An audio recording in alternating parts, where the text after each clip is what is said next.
Hello, passengers, and welcome to the Midnight Train, America's second favorite podcast, where we bring the dark to light, where history never dies, and where listener discretion is always advised. We make fun of and joke about the creepy and unsolved mysteries of the world, all while bringing you as much information on each topic as possible, or should I say, that we can find. We'll put it that way.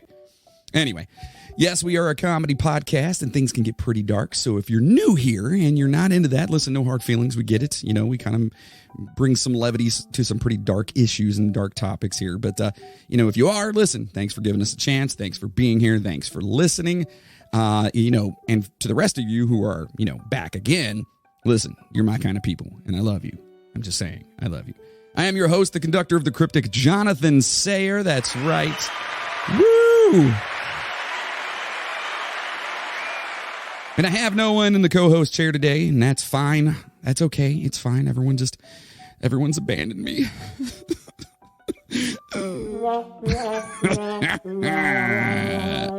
That's all right. I'm going to have a couple of, I have guests lined up coming up here soon. So, we'll have some people either through, on the horn, talking to them via phone, or having people in the studio. Now listen. Patreon this week. Now, we did something kind of fun last week. My wife and I, we talked about, about marriage and weddings and things like that. Gave some stats and gave the history of it because, hell, I didn't know anything about it. I'm married, been married for 10 years, and I had no idea where it all came from. So we talked about that. It was sweet because we have friends getting married, a lot of friends getting married. My son is getting married. Congratulations to Riley and Julia. I just got to get that out there. You guys probably, if you're an old school listener, you know who Riley is. That cynical little bastard. Anyway, congratulations to them. Also to Bill and Katie and Tommy and Michaela, just everybody out there that's getting history now. Brookie and just there's like 35 fucking weddings this week. Did I even get into? Oh yeah, we're 2 minutes in. I can cuss. Anyway, if you are new here, yes, I happen to have the mouth of a sailor, and I do apologize for that, kind of, because if you're sensitive to it, well, I apologize. Kind of. Again, not really. Anyway, Patreon this week's going to be something fun. I have two different things. We're going to be doing an episode of F That Guy, except it's going to be F Those Kids, where I found a ton more of underage child murderers throughout the world. And, I mean, there is a slew of them. So I'm going to go through those and, I can get away with things a little bit easier over there. So if you're into this show, and you're like, wow, I'd like to hear him like really off the cuff. Well, get over and become a Patreon subscriber, all right? You can do that over at patreon.com/The Midnight Train Podcast, or you can go to themidnighttrainpodcast.com. That's our official website, and you can click on it over there. I want to thank one of our new listeners and new Patreon subscribers for letting me know that our link on there was broken. Excuse me, I have to use the proper language. So if you have tried to sign up and that wasn't working for you, well, it's fixed now. So, all right. And we'll be doing, I also have another one too for Patreon that's going to be coming, which is going to be the Not So Drunken night with our friends. And and if you go back and listen to the old school Patreon ones, we got a little too drunk. This time we're going to keep it steady, slow and steady. So anyway, get over there, sign up, support the show, support me, support what I'm doing, keeping this thing rolling for almost 4 years coming up. And I'm doing it from the basement of my house. I'm doing it with guests and without guests and with co-hosts and without co-hosts and so on and so forth. And yada, yada, yada. Anyway, I'm talking your damn ear off. Let's get out of here. All right. Let's just save the rest of the business till the end. Okay, because, there's something really cool that I'm sure some of you who are new here already know about. And if you haven't seen our socials, I'll explain later. So let's turn on the lights, which mine are nice and subtle right now. Adjust our seats. Hold on, let me adjust that. Okay, all right. And grab a drink. Got it. I'm actually drinking some Weller right now for any of you bourbon aficionados out there. It's the green label. Don't get too excited. Anyway, it's fun. I mean, it's still good. You know what I mean? Anyway. And today we're going to get, strange. Very strange. Back into true crime, unsolved true crime, and very, very, very strange. Anyway, here's a toast to all of you new and old school passengers, you beautiful motherfuckers.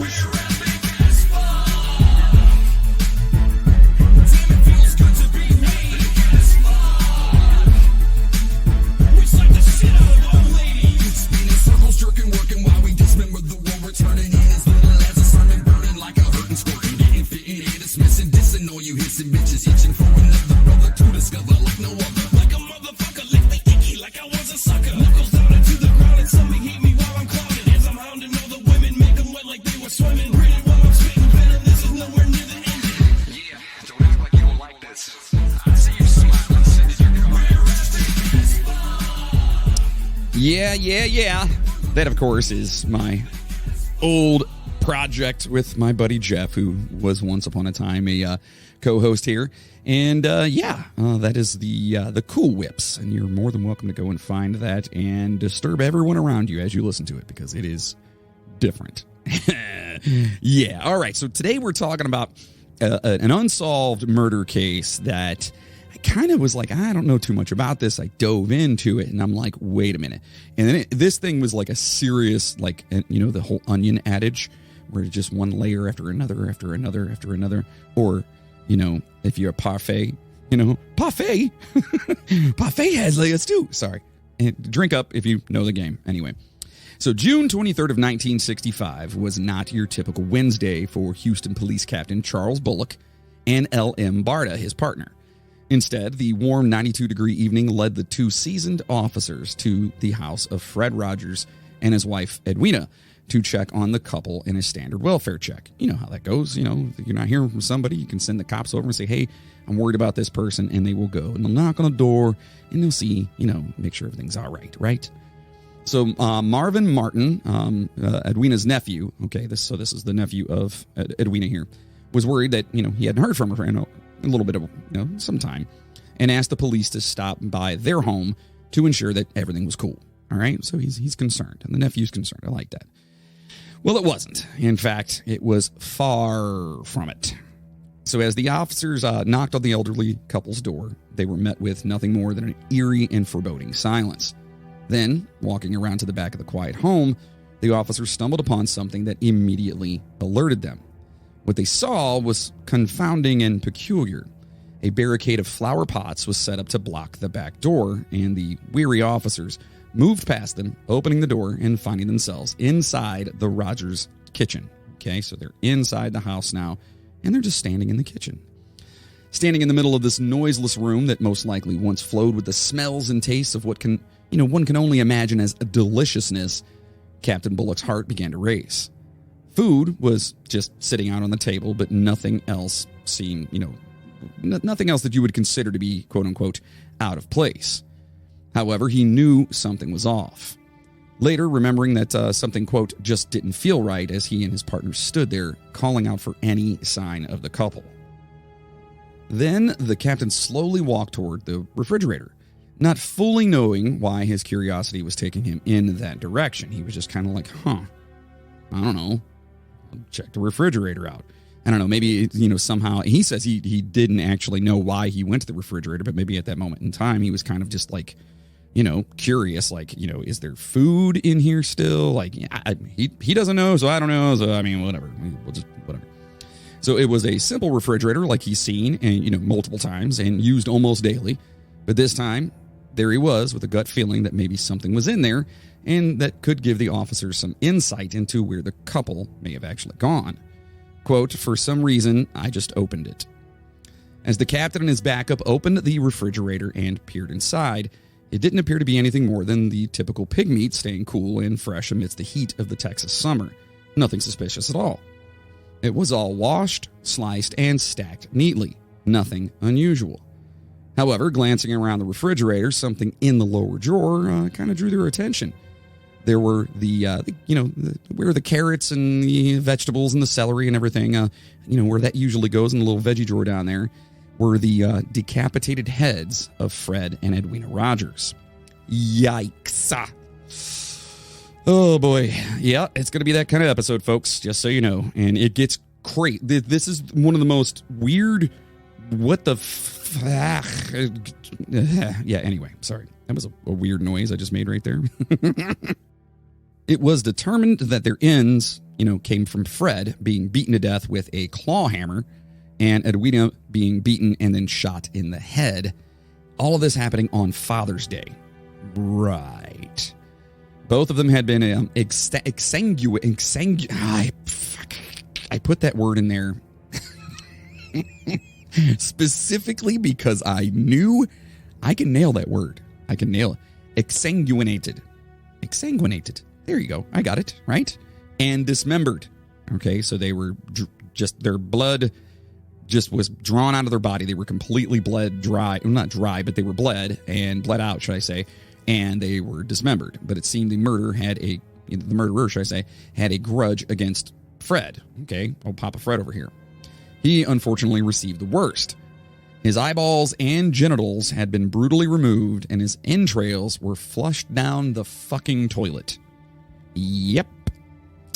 Oh, and then, by the way, remember the pig meat I was talking about in the refrigerator? Yeah, those were pieces of their dismembered limbs and torsos, and some of their internal organs were never found. So, I mean, could they have been flushed down first? Maybe, and maybe that's why they didn't find them. Or is it potentially possible that somebody, I don't know, ate them? I don't know. I'm postulating at this point in time. I just, either way. So this is dubbed the Icebox murders. This insanely vicious double murder has remained unsolved, but with one potential and highly likely subject. Or should I say suspect? Subject, suspect, whatever you want to say. Anyway, the suspect is Charles Rogers. This is the son of the two murdered people. Okay, this is the couple's son. So now let's talk a little bit about parricide. Okay, not parasite, parricide or parricide. I believe it's parricide. All right, so that is the term for deliberately killing one's father, mother, spouse, children, or close relative. This is all from Wikipedia here, just so I make sure everyone knows where I got this from. However, the term is sometimes used more generally to refer to the intentional killing of a near relative. It is an umbrella term that can refer to acts of matricide, which is the killing of one's mother, and patricide. That's the killing of one's father. Okay? So there's matricide, and patricide, and then parricide. Parricide's kind of the whole one of killing of well, as they say, a close relative or a spouse or children or whatever. Now, there's different terms for that too, like with the children, which is super fucked. Anyway, so according to a report put out by the U.S. Department of Justice on family violence statistics, way to fuck that word up, of the nearly 500,000 men and women in state prisons for a violent crime in 1997, 15% were there for a violent crime against a family member. Nearly half of all of the family violence, the offenders of these family, violent acts here in state prisons were serving a sentence for a sex offense against a family member. That is so gross. Jesus. In addition, over 3/4 of parents convicted of a violent crime against their son or daughter were in prison for a sex offense. What the fuck is wrong with people? I swear, sometimes I sit here and I'm like, why do you do this show again? You get upset every time. You do. You get upset. You get queasy, and you end up just not trusting anyone ever. And because everybody out there has the potential to be a piece of shit, and so you continue to do this. Why? Why, John? Why? And I don't have an answer for that. So I digress. Anyway. So of the crimes for which family violence offenders were in prison, most were against a female. Okay, 78%. Shocker, because men are dicks. More than half were against a child under the age of 18. Okay. More than a third were against a child under the age of 13. About 90% of offenders in state prisons for family violence had injured their victim. Okay. 50% of family violence victims were raped or sexually assaulted. Jesus. 28% of the victims of family violence were actually killed. And then 50% of offenders in state prisons for spousal abuse had actually killed their victims. 50% of the people, so basically 50% of the 15% of people that were in there, out of the 500,000 people, half of those people killed their spouse. And assuming that most were against female, I'm going to say that was a lot of men fucking up. That's what they're doing. Jeez. Of state prison inmates in prison for a crime against their son or daughter, 79% had raped or sexually assaulted a child, and another 10% had killed the child. Among family violence offenders in state prisons in 1997, most were male at 93%. 6 out of 10 were white, while a quarter was black. About 80% were between the ages of 25 and 54. That's kind of a big-ass gap, isn't it? It's like saying, 100% were between 0 and 100. Yeah, I don't know. Maybe not. I don't know. I make my own shit up. Among offenders incarcerated in state prisons for family violence, 23% had used a weapon to commit their crime. The comparable percentage among state prisoners incarcerated. Sean Connery just showed up. Penny. Let's talk about this. I don't know why. Anyway. So basically they're saying that a percentage similar to that among state prisoners who are in jail for non-family violence was higher at 46%. Okay, so just violence, but non-family. Convicted family violence offenders comprised about 22% of the nearly 86,500 convicted violent offenders in local jails in 2002. Most of them, 60%, are of the approximately 18,700 jail inmates incarcerated for family violence were in prison for an aggravated assault. Right. So local jail inmates convicted of family violence reported that, one, their victims were predominantly female. Shocker. Now, this is in 2002. Okay. And so we're just kind of seeing where everything correlates here. Nearly 30% of their victims were under the age of 18. Okay. Among local jail inmates convicted of family violence, 55% injured their victims. Most convicted jail inmates serving time for violence against a family member, which were 88%, did not use a weapon during their crime. So they were just physical, using their hands or feet or whatever the hell it is. It's fucked up. Among jail inmates convicted of family violence, 45% had been subject to a restraining order at some point in time. 45% of these people had some sort of a restraining order. And about 18% were under an active restraining order at the time of admission to jail. First and foremost, we all know the red flags. And I'm not going to get on some high horse or whatever, but I did just listen to a couple podcasts this week that kind of made me a little upset. All right? And I would love to give them a shout out, but I don't know if I get in trouble for that or what. I don't know, whatever.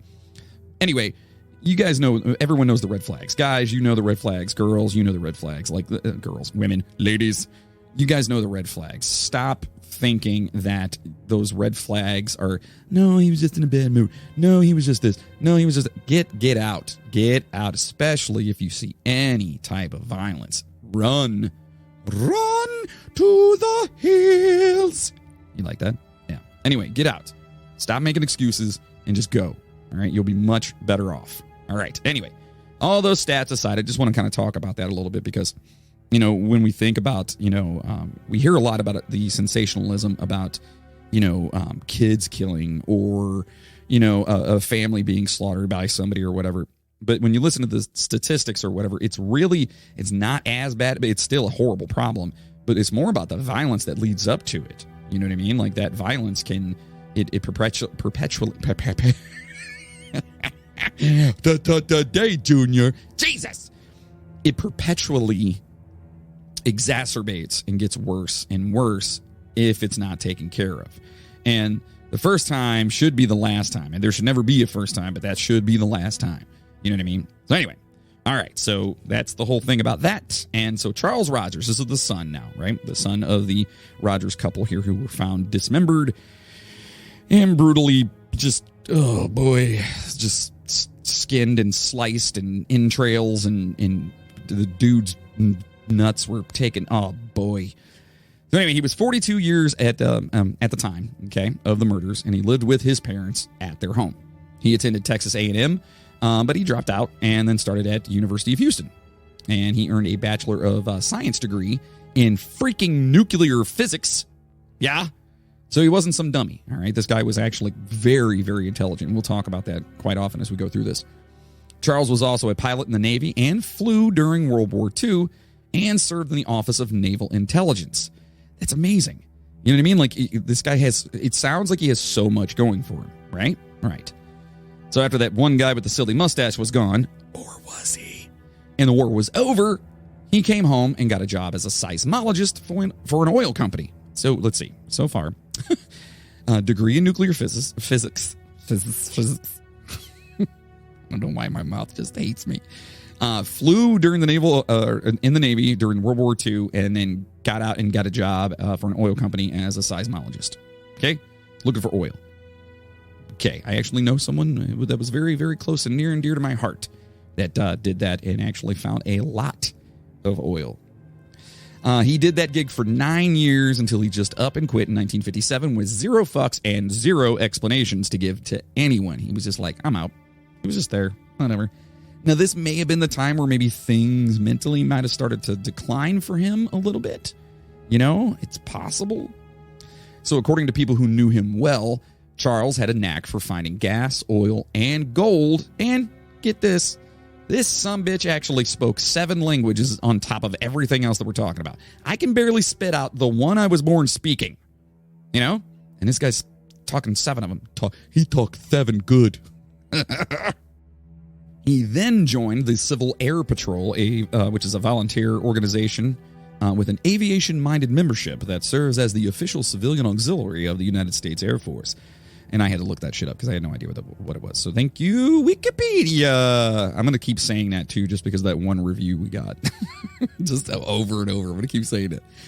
So anyway, this is where Charles met Cleveland-born David Ferry, an alleged conspirator in the assassination of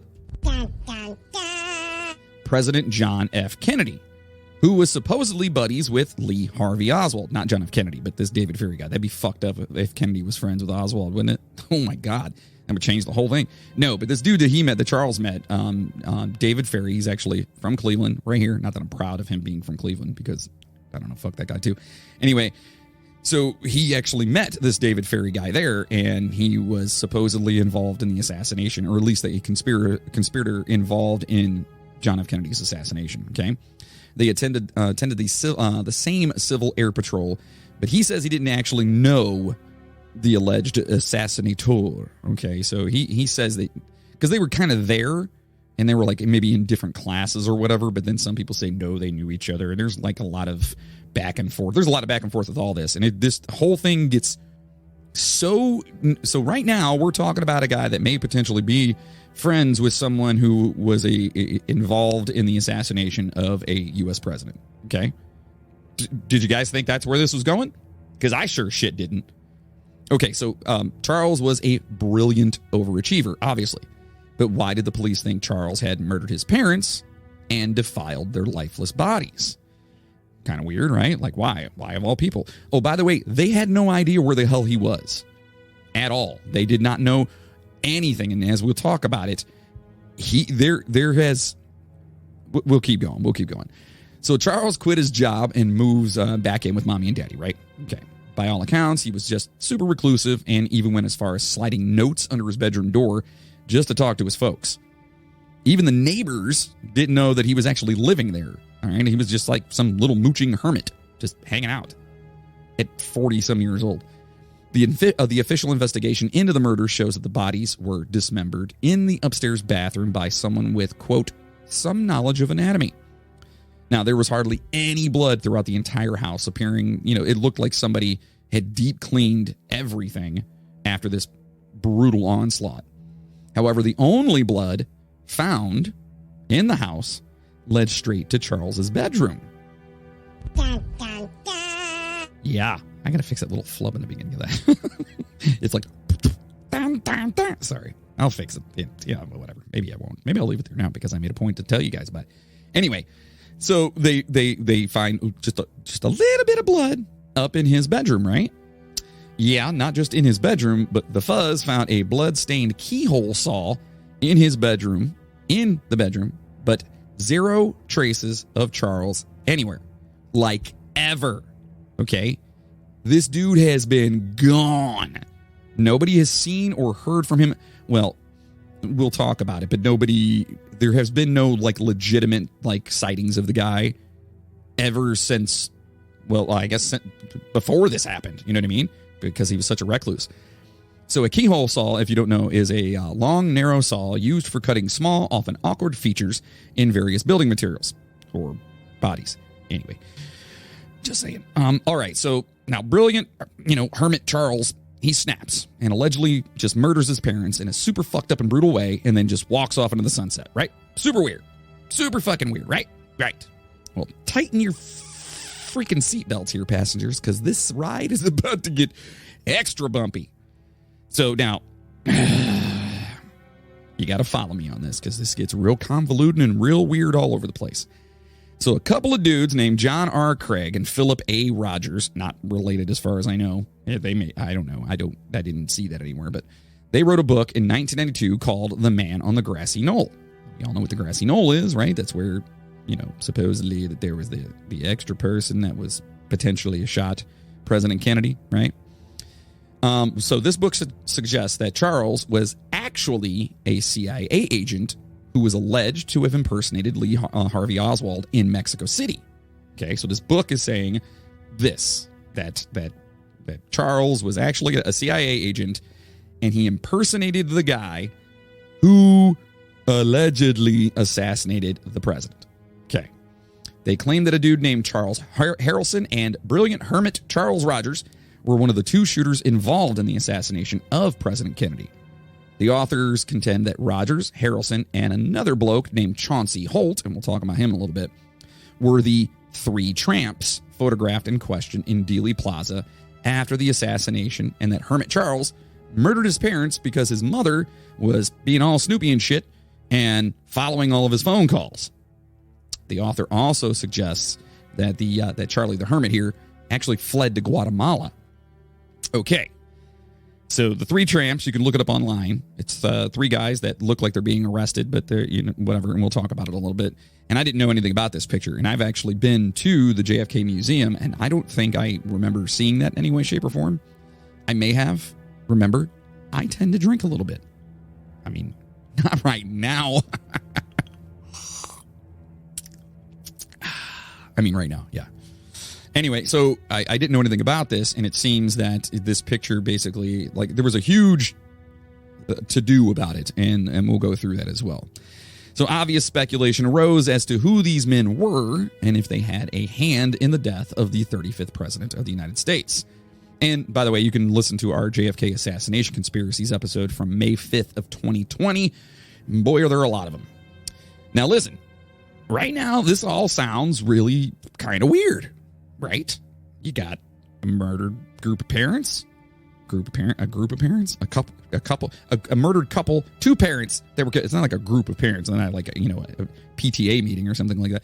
But no, you got two parents, mom and dad, who have been not only murdered, but murdered hard. And the son gone, like dust in the wind, dude. You know what I'm saying? All we are. Dust in the wind, dude. Drink up. Anyway, so, and then all of a sudden, they're saying that he is affiliated with this guy, and not even just affiliated, that he was actually one of the ones who had a hand in it.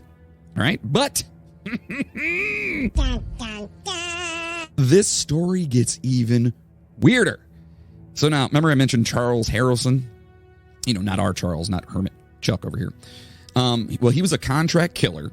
And in 1982, he was higher than a giraffe's ass on cocaine. Yeah, not a joke. When he confessed to killing Judge John H. Wood Jr., and he was actually wanted for this. So, this is a legit thing. He didn't just confess and say, yeah, I did it, see, capas. I don't know. It's 1982. I don't know why he's talking like that.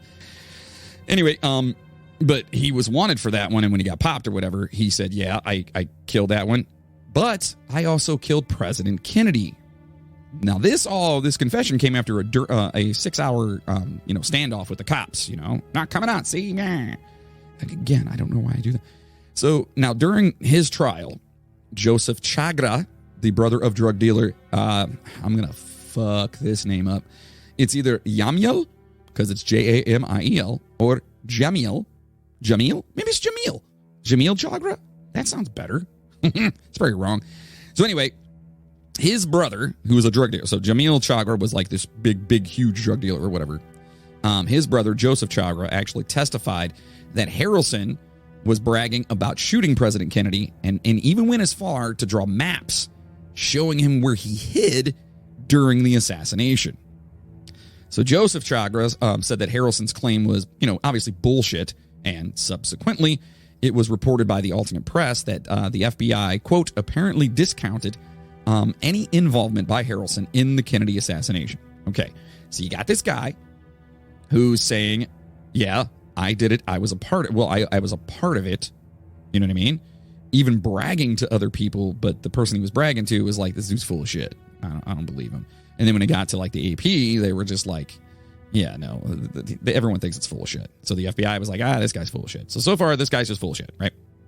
So the three tramps' identities, remember that picture I talked about, they had remained unknown, right? Still, several assassination specialists claim that Charles Harrelson, was the tall guy in the picture. Okay, now if that's the case, that means he was there. Okay. Now, this theory is according to the book Crossfire by Jim Mars. Now, Mars here claimed that this Charles, not our Charles, I don't want to say our Charles, not Chucky the Hermit, this guy, the guy who's full of shit. He was in cahoots with criminals connected to certain intelligence agencies and some folks, some higher ups in the military. So it's possible maybe he had some connections and some ability to get in there and do what he claims to have done. So Mars also claimed that Charles number 2 knew the infamous murderer of Lee Harvey Oswald. That's Jack Ruby, all right? That they were friends or whatever. They knew each other, all right? Which could, I don't really even know how that fits in this puzzle. Because if he's the guy that killed Harvey Oswald and then Oswald was being framed for, well, maybe that's why. Because if you're being framed for something and, we talked about that too. Oh, man, my head hurts. Anyway, moving on. So now, in October of 1991, Chauncey Holt, remember I mentioned him a little bit earlier, saying that he was one of the three tramps along with Harrelson and our Charles Rogers, right? Well, he confessed to Craig and Philip Rogers, the guys who wrote the book, and Gary Shaw, the first book, saying that he and Charles Rogers actually assassinated Kennedy, right? Okay. However, Holt's story was called absolute horse dookie in 1992 when the Dallas Police Department identified the three tramps in the picture, the actual real people, as Gus Abrams, John F. Gedney, and Harold Doyle. All right? So now, Doyle and Gedney, they were actually traced down. They actually found these guys, and they confirmed that they were, in fact, two of the tramps in the notorious photograph. Now, Gus Abrams, unfortunately, had passed away, but his sister actually said, yeah, that's him. He's the third guy in that picture. Okay? Crazy, right? So, by the way, that book, the very first one, where they're trying to say that he was a part of the assassination, Charles, the son, whatever, the man in the grassy knoll, well, it's pretty much called a piece of shit by Publishers Weekly, so I'm paraphrasing, of course. Paraphrasing, right? Allegedly. No, I mean, it really was. All right, so Charlie here, not our Charlie, damn it. He allegedly had a hand in killing President Kennedy and murdered his parents because his mom was, quote, onto him, right? Seems a bit thin at best, if I do say so myself. Now, there was another book, though. After years of research on the case, Hugh Gardner, I don't know, could be French, Hugh Gardner, whatever. He's a forensic accountant, and his wife, Martha, said that John R. Craig and Philip A. Rogers' claim that Charlie was a CIA operative was absolute bull dookie due to a lack of evidence. Okay, and it does kind of seem that they were taking like little, everything they were talking about was extremely circumstantial. You know what I mean? So, whatever. Now, they do admit that Charlie, he did kill his parents. Obviously, they're saying he killed his parents and did have dealings with contract workers for the CIA when he was working as the seismologist, remember? He said he was looking for oil and he was really good at it. So now this husband and wife team believes that Charlie planned the murder of his parents for years because his pops was an abusive asshole and both parents were, quote, devious con artists. This is according to this husband and wife that wrote the book. According to the Gardners, Papa Fred was a bookie who regularly engaged in illegal activities such as gambling and fraud. They postulate that Dad continued abusing Charlie and started to steal money from him, taking out loans in his name and robbing him of his savings. All right? So Charlie the Hermit's like probably getting pissed off at this point in time, according to them. Allegedly. Right? Right. So they claimed that, after Charles killed and butchered his parents, he fled the United States for Mexico. And he was never found because he had, quote, powerful friends. Dun, dun, dun. Oh, I'm getting the use out of that button today, aren't I? Well, anyway, he got powerful friends while playing on his ham radio, nerd, and working for various oil and mining companies. And ham radio, you know, it's like a CB, you know what I mean? Kind of, whatever. So now, these two suggest that Chuck the Mutt, see what I did there? Chuck the Mutt, because he's a hermit. His name is Charles. Sorry.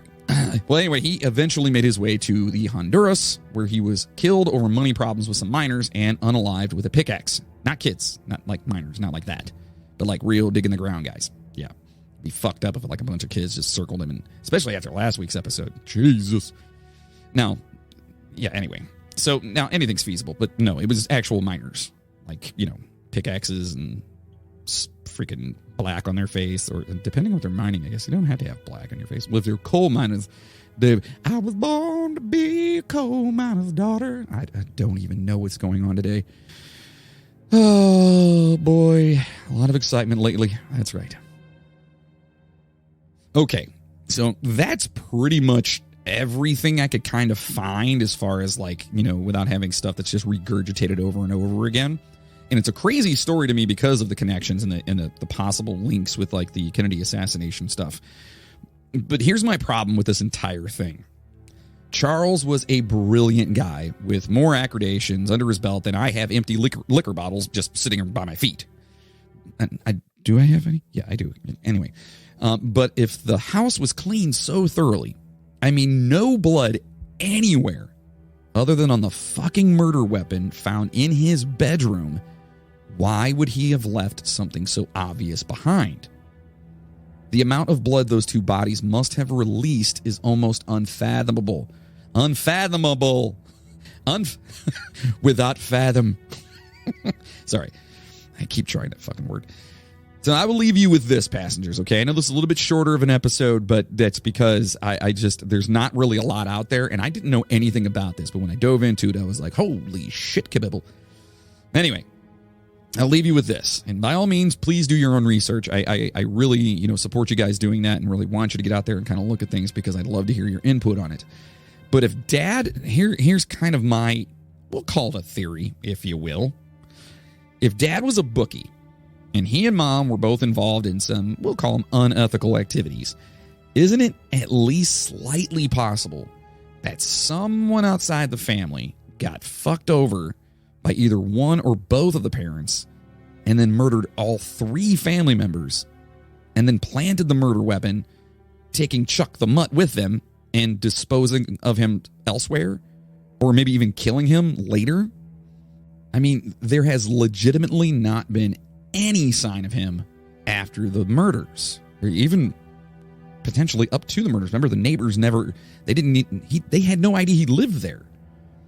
Or what if, and here's another take, what if Charles, the son, was already dead, taken out by whoever was fucked over, and the parents were scared and covering it up? Then, if the neighbors never saw or heard from him, how do they know he was even there? You know what I mean? Like, how do the neighbors know? They would have to take the parents' word for it, right? Well, either way, sleep tight, passengers. And now, boys and girls, it's your favorite part of the show, the movie review. Which top 10 movies will make the cut today? Yeah, boy, it's the movies, except I'm doing something a little bit different today. And that's because, well, there really isn't a lot of movies about a murdered couple possibly killed by their son who may have been involved in the assassination of JFK. There's just not. Surprising, right? It's shocking. I mean, who'd have thunk it? Anyway, but I did find a movie that is... What I want to do is I'll talk about the movie a little bit, but then I want to start doing movie reviews. I want to read the movie reviews for you that are online because it is hilarious to me. And so we're going to go through some of these on this one. So the only movie I could find that was even named this, the Icebox murders, was from 1982 called El Cipo. I believe that's LCEPO. I'm just going to say that's right because my show. Do what I want. Anyway, directed by Francisco Rodriguez Gordillo, with writers Francisco Rariza and Francisco Prosper. Why are there so many Franciscos doing this?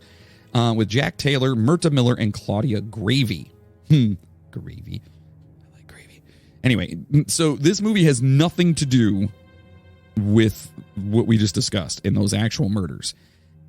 All it says, this movie, all right, in the description of it here, a maniac murders beautiful women, then stores their body in a freezer. That's all it says.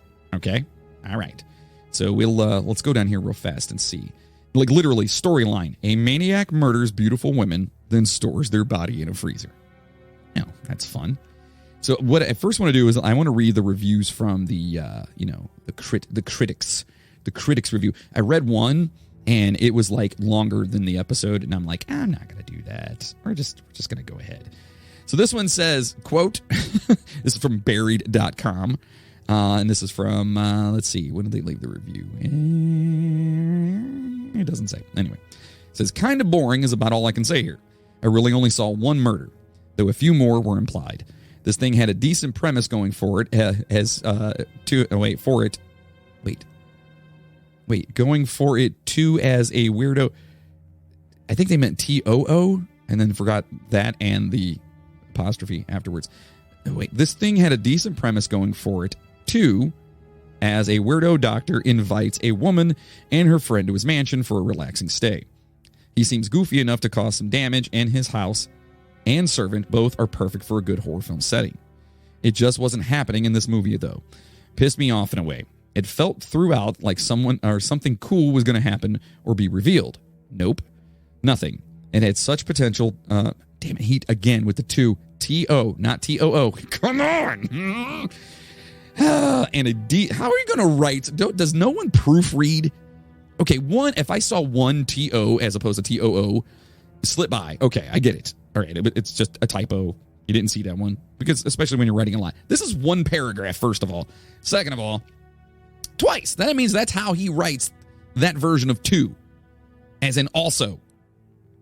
Anyway, it says it has had such a potential to and a decent bit of atmosphere and weirdness. It was too bad. Now, he spelled it right here.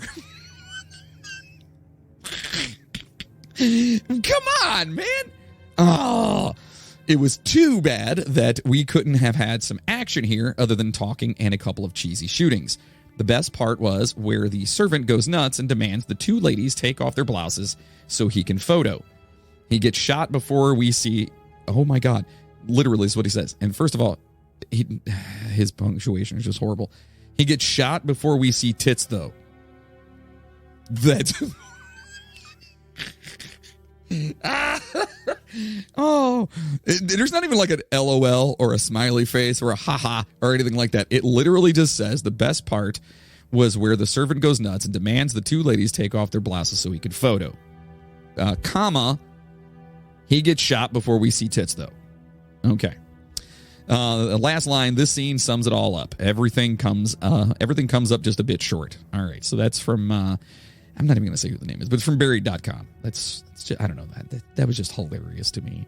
I'm definitely going to keep doing these, like reading reviews on movies and stuff. So you guys have got to let me know when you if there's movies or whatever, or if you like what I'm doing, you know what I mean? Because I like changing it up. I like switching it up a little bit. All right, let's see. This one is from Letterboxd. Boxed. Yeah, there's no E, so Letterboxd. Anyway. Let's see. Popular reviews. All I wanted to see was frozen corpses, and instead I got a bewigged, soft-spoken, sunglasses, sporting, impotent... Wait, oh my God, hold on. The way he... Let's see this again. Oh, wait, I guess that's a reader review. Or a watcher review. A review not from someone who knows what they're talking about. All I really wanted to see was frozen corpses, and instead I got a bewigged, soft-spoken, sunglass-sporting, impotent weirdo faking being crippled. Two middle-aged hookers sitting around complaining, and a couple of chicks sticking their heads up through holes in shelves and trying to stay still to simulate being decapitated heads. Unoriginal, dull, talky, and there's more blood and gore on the poster than in the actual movie. And they don't even use the damn animal traps. Oh, yes, and no frozen corpses either. Boo. The original title, El Quipo or Cipo, whatever it is, means the leg hold trap. At least I learned that much by watching this. It's pretty amazing. This dude was pissed off.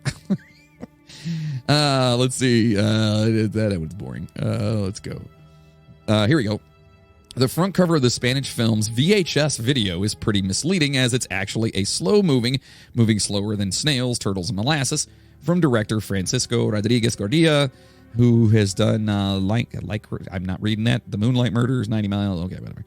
That is mainly about a dysfunctional family and the strange things that are centered around them. Despite the much-welcomed presence of familiar Spanish-European genre cinema faces Jack Taylor from Panther Squad and Pieces, and Myrta Miller from Eyeball, Count Dracula's Great Love. Jesus Christ.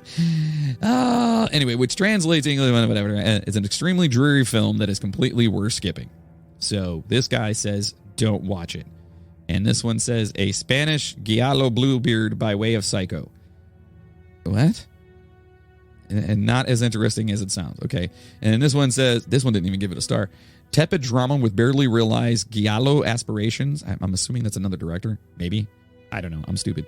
That plays like a way more boring version of The Love Butcher. Oh my God. I would love if it said The Love Guru. It plays out like The Love Guru. Okay, hold on. I got more in here. This is so fun. I swear. This is going to be my new favorite thing. Hopefully you guys like it. Let's see. Nope. This guy's nope. Way too long. Not doing all that. No. All right, let's go into the actual reviews on here. This is from IMDb, by the way. And it's pretty amazing because there's really only 2 reviews on it. It's got a 3.3 out of 10 stars, IMDb, the IMDb rating, and that's out of 58. So people didn't like it a whole lot. So should I say I didn't like it? Something popped up. All right, so this one, the title is, this is from a user review. It says, Toolbox Murders This Ain't. Okay, this is from June 13th of 2001. With the name The Icebox Murders, I was expecting something in the vein of gruesome going-ons and plenty of fake-looking frozen corpses. Instead, what I got was a lot of overly talky characters and dull moments. There's absolutely nothing, I repeat, nothing noteworthy in the film. It is slow, boring, dull, and poorly made, adding to your already tiresome state if you make it all the way through. I kept thinking, quote, oh, well, this is all a quote, but okay, something good is bound to happen now. But alas, the movie ended and I was completely let down. Even the killer's disguise, when it is revealed, is just ridiculous. I'm not even going to mention the acting. You know where I'm going with this. Steer clear of the Spanish bore fest and watching something Nashi or Franco for your Spaniard fix. And I don't know what he says. Toolbox Murders, this ain't. Oh, wow. So he was expecting like actual Icebox Murders. Well, I mean, because when you read the title, that's what it says. Freezing bodies and shit. But apparently, none of that happened in it. Okay, now what does this one say here? Oh, this one takes this way too seriously. Oh, boy. Ho, ho, ho. So this guy, it looks like his name is Penn E. Wise. Oh, he just, 2022, so last year, 28th of April, he just made a review on this. Gave it 3 out of 10 stars. But listen to how he talks, first of all, how he starts off. Greetings and salutations, and welcome to my review of El Cipo, whatever the fuck it is, I don't know. The Icebox Murders. Before launching into my critique, here's a breakdown of my ratings. Story, 1. Direction, 0.5. Pace, 0.25. Acting, 0.75. Enjoyment, 0.5. Total, 3 out of 10. Like, he broke it down. It's IMDb. I don't understand.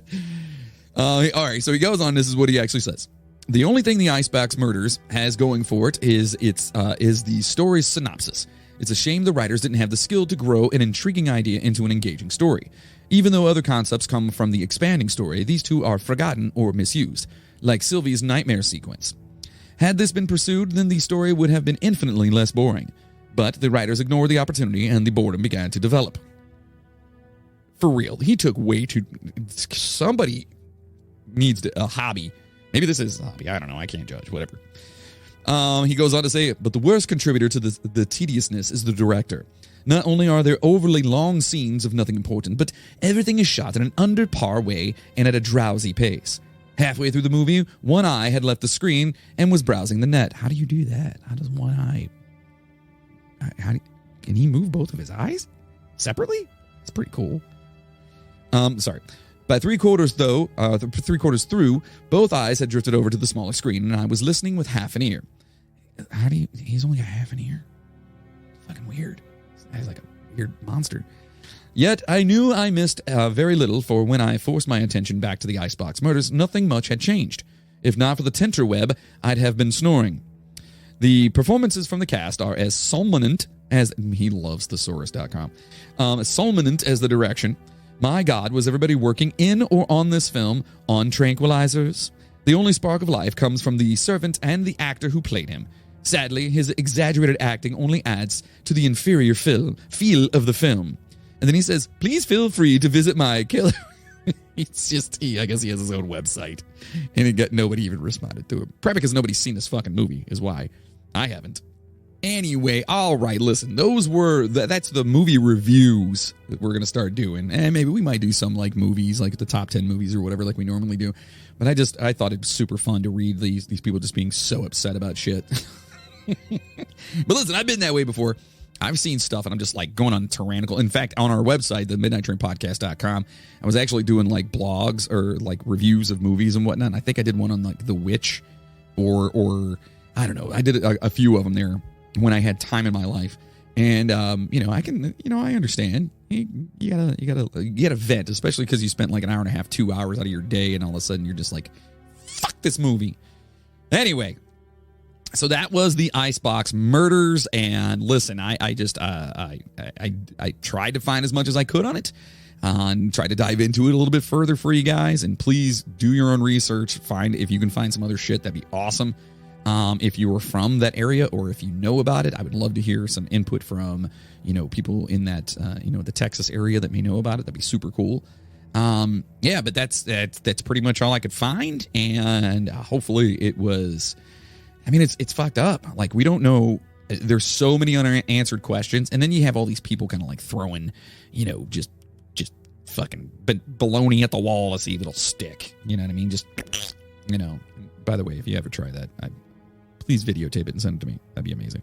Anyway, so that was that. So let me know what you guys thought of that story. Thank you for letting me tell it to you. Hopefully you dug the way I told it. And like I said, not a lot of info, but hopefully someday we can actually get to the bottom of it. That's one of those ones where I feel like may never get like any kind of conclusion to it, because it's so not random. I mean, the biggest part about it is how brutally the older couple were murdered. You know what I mean? And like the dismemberment and so on and so forth of their bodies, and then sliced and put in a refrigerator. Who does that? Doesn't that sound like mob shit? And if it was the son, then how come you hadn't heard about him doing it to anybody else ever before or after? You know what I mean? It's just wild. The whole thing's insane to me. Anyway, let me know what you guys think, and yeah, that'd be great. So, you know how it is. Just let me know if you guys think it's going to be solved. If you think it was him, if you think it was a mob hit, if you think, I don't know. I don't know. Anyway, make sure to stop over to our official website, themidnighttrainpodcast.com. At our website, you can buy some amazingly super sweet merchandise at our store over there. And, there's all kinds of shirts. There's, are there jackets? There might be jackets. I don't know anymore. There's just a bunch of stuff. There's phone cases. There's hats. There's jeggings, leggings, whatever the hell the ladies are wearing nowadays, or men. I don't care. You wear it too. Anyway, there's a bunch of stuff over there. Get over there, get yourself some swag, and promote the show and show everyone else that you're a lot cooler than they are. And if you've got it through this far and you like what you've heard from the show, do me a favor, consider being a producer by heading over to the midnighttrainpodcast.com and clicking on the Patreon button, or go to patreon.com/the Midnight Train Podcast. And for as little as $5 a month, okay, it's like literally less than a Starbucks. I bought a Starbucks coffee the other day thinking I was drinking healthy, and it was like $7 for a coffee. That's insane. It was delicious, though. It was like a brown sugar espresso shaken fucking oat milk thing. I don't know, whatever. Starbucks, sponsor me. Anyway, so for $5, you seriously get all the bonus stuff. And I mean, there's different tiers in there too. So if you want to get like custom shirts, custom posters, custom stickers, whatever, but it's all about the bonuses, and the bonuses are way more off the cuff and more fun. I get to kind of relax and kind of do, our thing on here. So get over there and do that. So if you want to be a first class passenger, if you will, then Patreon is for you. Most importantly, share the Midnight Train with everyone, please. Word of mouth is how we're going to get more passengers on this train and continue to bring you weekly episodes. Now listen, if you made it this far, yes, I did not mention one time that I was on the History Channel. Absolutely. And it was a nervous, crazy moment in my life where I had no idea what the hell was going on because they didn't tell me anything. Literally, they didn't tell me when it was going to be released. They didn't tell me if I even made it into the show because, sometimes if you're not, if you don't fit, they can not include you into the episode or into the show or whatever you're doing. And so immediately I was just like, I don't know. But then I'm just sitting there and they didn't even tell me when the commercial was dropping. And then all of a sudden I get a Facebook message from a friend of mine like, dude, why didn't you tell me you were on the History Channel? I was like, oh, what? How did you know? And he shows me like the picture of me on it. And next thing you know, I'm doing some looking up online and sure enough, there it is. And then my wife, being the amazing backup that I have, she said she wanted to do a watch party. And so we did a watch party at our establishment. And thank you to everyone that came out for that. That was super cool. And I did not know what to expect. I was so nervous. I'm like, oh man, I'm going to look stupid. Or I'm going to, you know what I mean? I'm just not, they didn't give me any like, hey, check this out ahead of time to make sure it's okay. I guess when you sign stuff, it's just like, whatever you want. There's my likeness.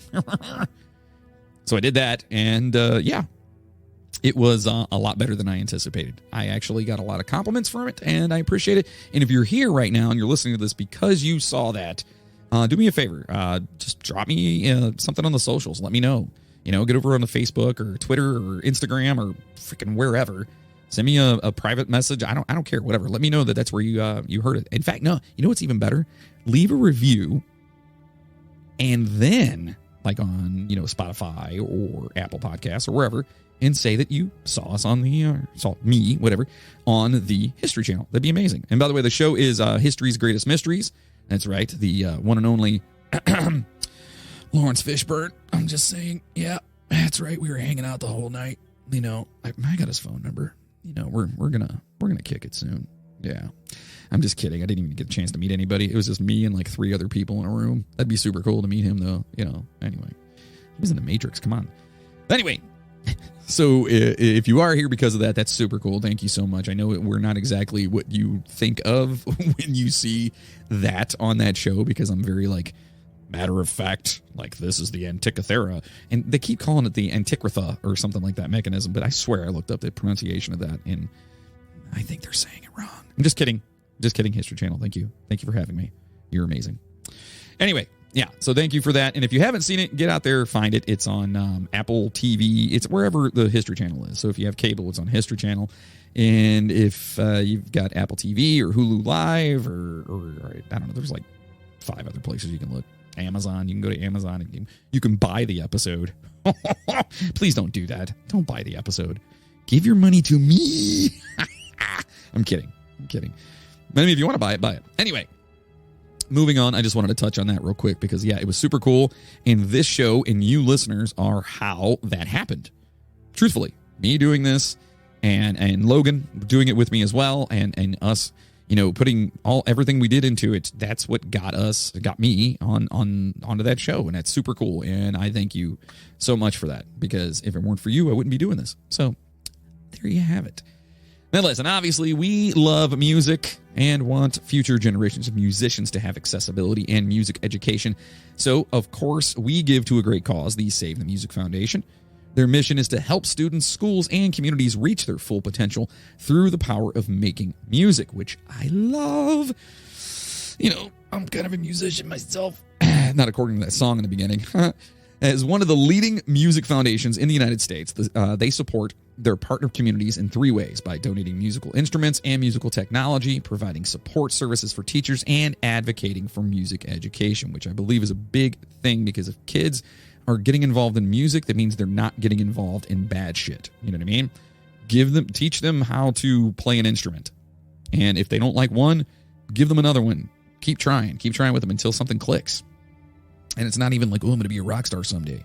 It's learn this, have a passion about something, because that's important in life, because then you won't, idle hands, you're not going to be falling off and getting involved with your buddies that want to go and, I don't know, rob a liquor store when you're 12. I don't know. That could happen. Probably has happened. So anyway, we donate 20% of our merchandise sales and our Patreon donations from both shows. That's Icons and Outlaws and this show. So, get over there, support the show, get tons of bonuses by becoming a Patreon member, and help a great cause. And for more information or to donate personally, just go to savethemusic.org. So do us a favor, don't forget to follow us on Twitter, on Instagram, TikTok, YouTube, all of those out there. If you can leave a review on a website, please do us a favor and leave us a 5 stars is kind of the best and helps us move up the ranks and stuff. And it's kind of cool and super important. And yeah, if you're going to leave a 1-star review, just just don't do it. Just don't do it. Okay. How about I give you $1 to not do that? I'm just kidding. I'm just kidding. Everyone's going to be like, where's my $1, dude? Anyway, I don't have $1. So anyway, we need all the reviews we can get. So get over there, leave us a review. Like I said, I don't care if it's a, hey, saw you on the History Channel, or hey, that blue jacket is super cool, or hey, what the hell's wrong with your ears? Because I have gauges and they were like hollowed out. Anyway, whatever, just watch the show. So I can't thank you guys enough for all of your love, support, you new listeners, old listeners, especially for being on this ride with us for so long. You guys do keep the train moving, baby. So thank you, amazing, amazing people, for listening. And a special thanks to our fearless executive producers, first-class passengers, or poopers, if you will. To Micah Purdue, Dale Wells. I screwed your name. You're the second name, and it's Dale Wells. I mean, it's kind of hard. Let's be honest. Dale Wells? No, I said it right that time. All right, so Micah Purdue, Dale Wells, Mindy F., George DeJesus, Megan McTerry, Tomislav Sabota, Amanda Denz, Chris Lucas, Zachary Danielson, Joseph Eramo. You're probably not even remotely Spanish. Anyway, Kelly Ryan, Nathan Diekman, who is a lot Spanish. I'm just kidding, only because of the mustache. Nicholas Cooper, Caitlin McKinney, Trent Scott, Jacob Cook, Maggie Brothers, Miles Campbell, Brian Guntzman, Pumpkin Escobar, Mac Doherty, Sydney Sayer, Janet Sherrill. Did it right that time.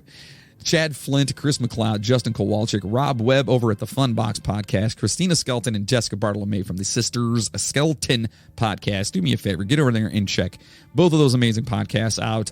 They're still rolling and doing their thing, and they're great. So make sure you check them out and tell them that I sent you. To Maria Gibbs, to Chainsaw. What the fuck? Jigsaw, Rick Resler, Courtney Batchelor, Katie Brabenick, of course, our good friend Katie, and to the one and only future Mr. Jennings.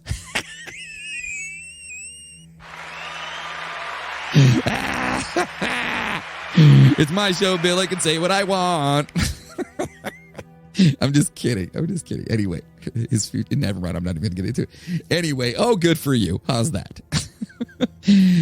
Listen, thank you guys so much for everything you do. Seriously, just keep spreading the word for us. And if you want your name to be mentioned on the show and for me to be forever grateful, just become a Patreon producer. And not just become a Patreon producer. That sounds like I'm low-key, like, just become. That's the only way you're going to do it. But for those that actually throw their hard-earned money at the show, we definitely want to mention them, and that's why we do this. So, but to everyone else, I mean, seriously, just listening means the world to me. So thank you for that. I'm done talking. That was the Icebox Murders. I have no idea what to think of that whole thing. And listen, stay safe out there, passengers. And as always, a choo-choo. No, that wasn't good enough. Hold on, let me do it again. Choo-choo, motherfuckers! Go home and get your fucking shine box.